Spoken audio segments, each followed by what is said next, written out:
kung sila na immediately affected. Kumbaga na sila ang tinatakot, sila ang papatayin. Eh, alam nila na hindi totoo yun. Na nagbibiro lang si Presidente. Eh, sino pa kaya ako?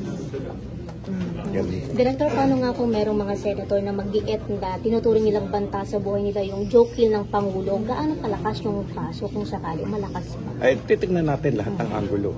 How it was delivered, circumstances of the delivery, gaano kaseryoso ba yan.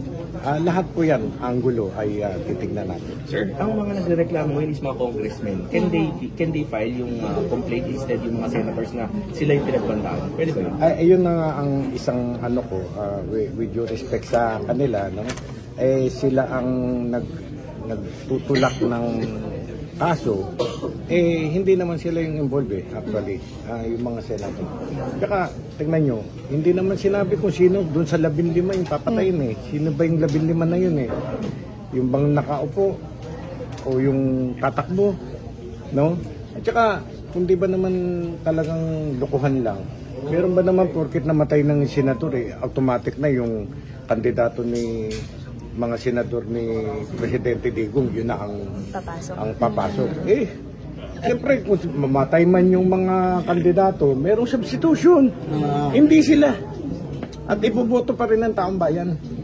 Taong bayan ng ano. Kaya, yun nga, sabi ko, time has changed. Yung dating takutan, tatayan, tapos na yun. Ngayon, ang mga tao have learned.